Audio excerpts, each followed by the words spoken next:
சொத்து குவிப்பு வழக்கில் உச்சநீதிமன்ற நீதிபதிகள் தீர்ப்பு திருப்தி அளிப்பதாக தெரிவித்துள்ள பாஜக மூத்த தலைவர் சுப்பிரமணியன் சுவாமி நீதியை நிலைநாட்ட தாம் வாழ்நாள் முழுவதும் போராடப் போவதாகவும் தெரிவித்துள்ளார். நியூஸ் 7 தமிழுக்கு அவர் அளித்த பிரத்யேக பேட்டியில் இதை தெரிவித்துள்ளார். சொத்து குவிப்பு வழக்கில் முக்கிய காரணியாக இருந்த தாம் கடந்த 20 வருடங்களாக பல போராட்டங்களையும் வன்முறைகளையும் தாண்டி இந்த வழக்கில் வெற்றி பெற்றுள்ளதாக சுப்பிரமணியன் சுவாமி தெரிவித்தார்.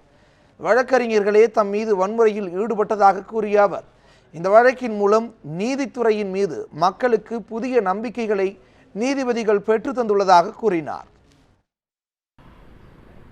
முதலாக ஏராளமாக என் மீது வன்முறை நடந்தது தமிழ்நாட்டில் எல்லாருக்கும் தெரியும். இந்த அளவுக்கு எனக்கு கஷ்டப்பட்டு கோர்ட் போகிறது, கோர்ட்டில் வழக்கறிஞரே வன்முறை என் மீது பண்ணார்கள். அதை மீறி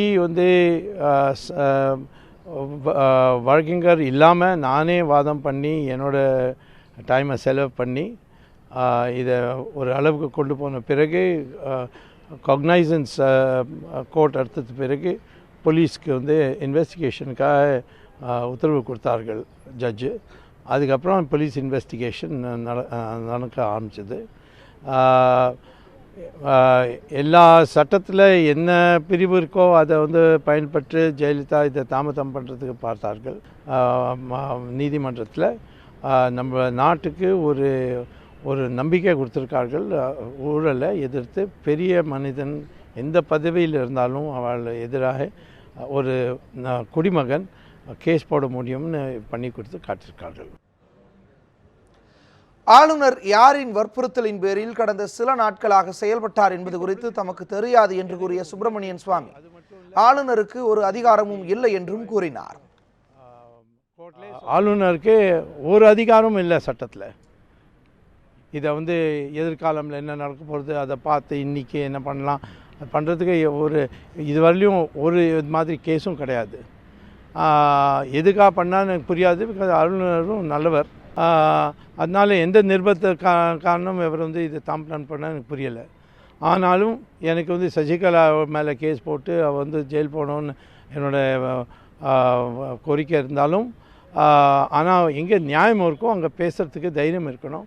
அதை எத்தனை வேணால் தார்மாராக சொல்லி நான் சசிகலாக்கா நான் பல்ட்டி அடிச்சுட்டேன் இது என்னெல்லாம் சொல்லுவாளோ. தமிழ்நாட்டில் அந்த சினிமா ஸ்கிரிப்டுக்கு காரணம் எல்லாருக்கும் ஒரு வியாதி வந்துருத்தோ போய் சொல்.